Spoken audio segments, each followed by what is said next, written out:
We're going to take you over to the White House now because FEMA Administrator Deanne Criswell just started speaking at the daily press briefing a short time ago. She's talking about Hurricane Helene. Let's listen to her latest update.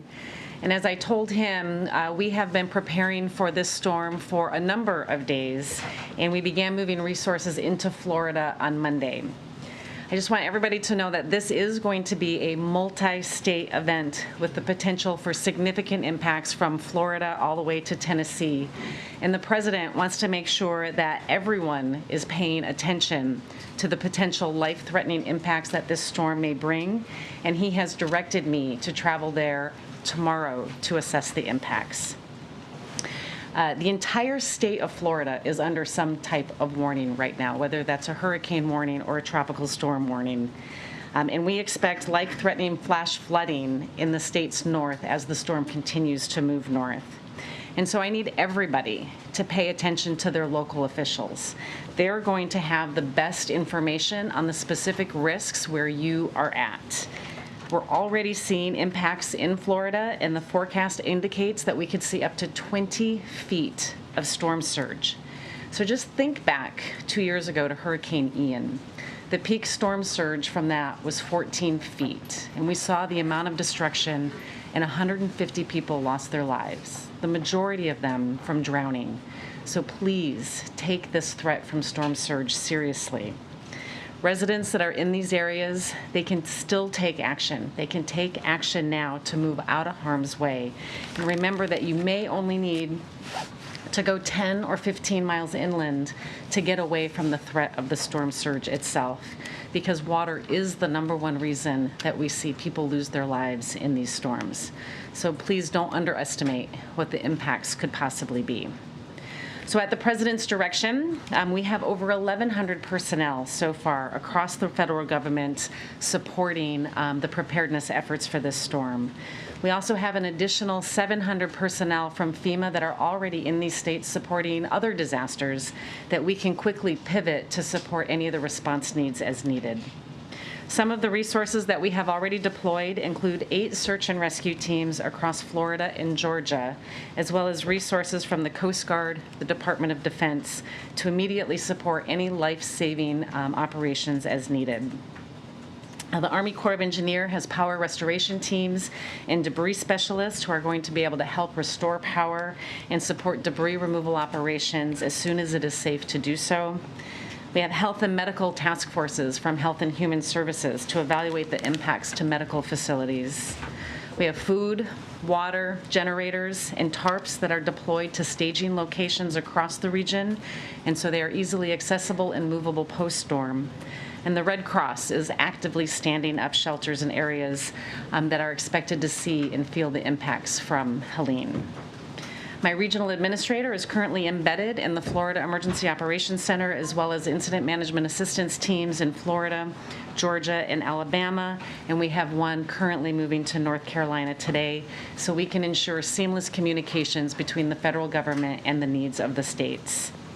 I'm very grateful, as you heard, President Biden quickly approved pre-landfall declarations for Florida, Georgia, and North Carolina.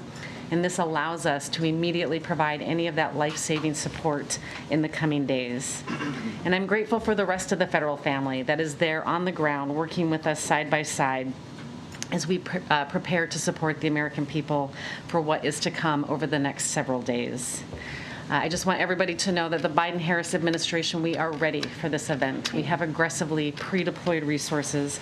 We are postured for whatever response might be needed. And so let me just say one more time before I take any questions, take the storm seriously. People in Hurricane Helene's path, you need to listen to your local officials.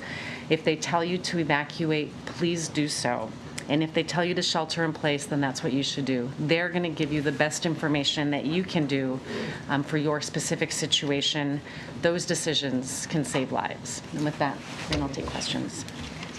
Thanks, Brent. Thanks, Dan. So this is likely to be the 21st billion-dollar weather or climate disaster this year. So does FEMA have the resources to keep on responding to disaster after disaster like this? So we have absolutely enough resources to continue to support the life-saving response that we need to for this event. I think everybody's aware that we went into immediate needs funding as our disaster relief fund. The funding was running low. But the reason we do that is to make sure we have enough money for an event just like this. And so I want everybody to know that we have exactly what we need, and there are no limitations to our ability to support the response for this disaster. As we continue to go through the recovery, though, for all of these disasters, that also takes personnel. And we're going to continue to work through with our states about what they need and how we can best adjudicate those resources.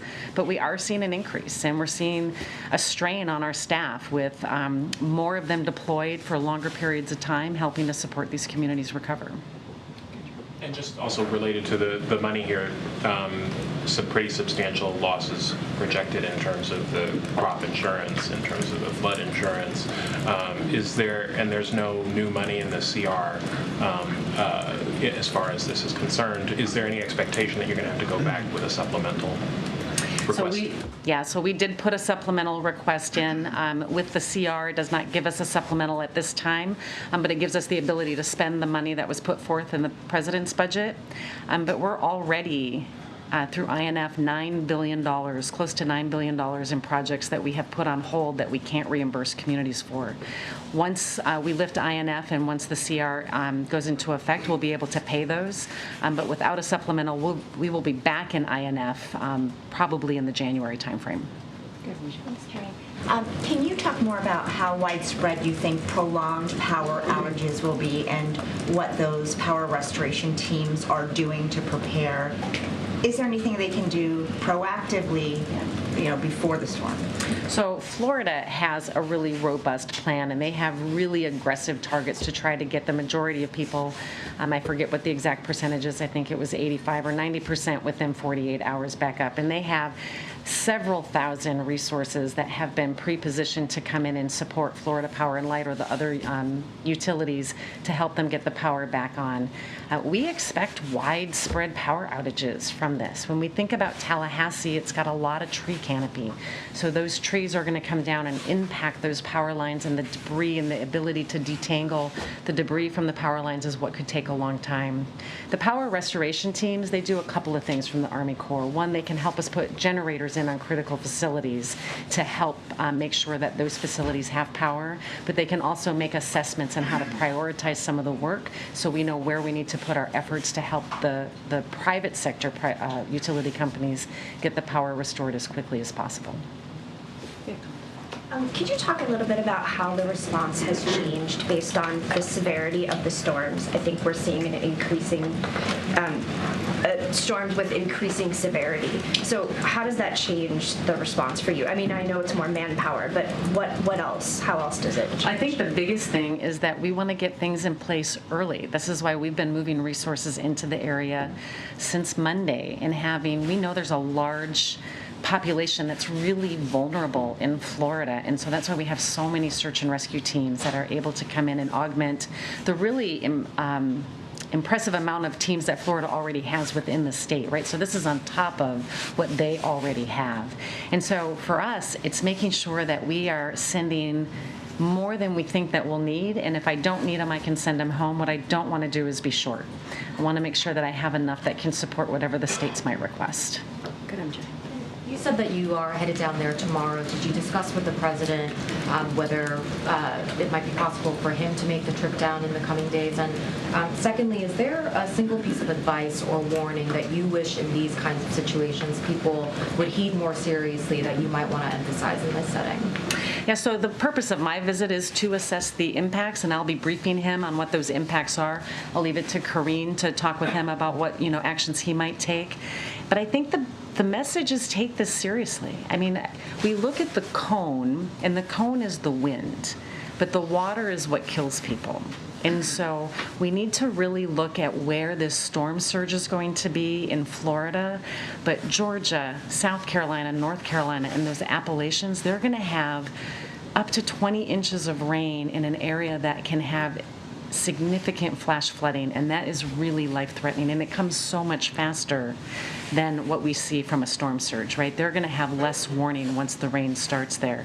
So they need to know what they're going to do now, put those plans in place today.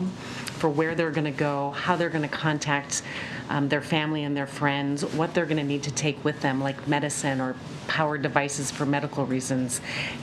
It's not too late. They should be able to put those plans together today so they can take the actions. All right, we've been listening to FEMA Administrator Deanne Criswell at the White House press briefing. She's warning folks this storm will be catastrophic and deadly. It's water that can kill people. Hunker down if you're in the storm's path to stay safe. Yeah, with those updates that she had for the preparations of Helene, she said it is not too late. She also announced that President Biden approved disaster declarations for several states ahead of the storm making landfall to try and help with the response.